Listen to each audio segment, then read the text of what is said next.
hikayesi roman gibi biraz.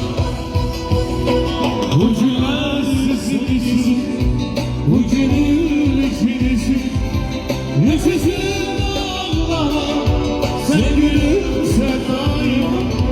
Ucuna sesinisin, ucunun içinisin. Yaşasın Allah, sen gülümse daima.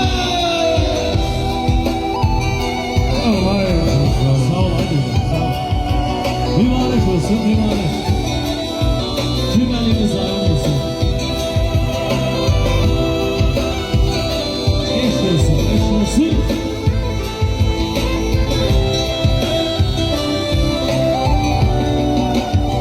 Maşallah, sağ ol, maşallah.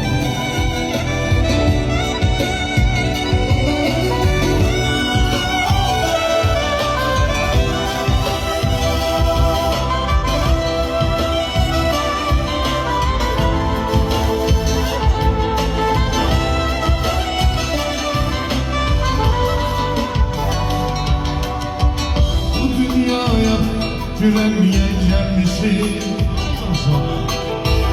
Yerimiz ki bura değil güversin. Kulağına değmesi sözüm var. Ayağım çatır biraz eğri güversin. Bu dünyaya gülemeye gelmişim. Yerimiz ki bura değil güversin. Kulağına değmesin sözüm var.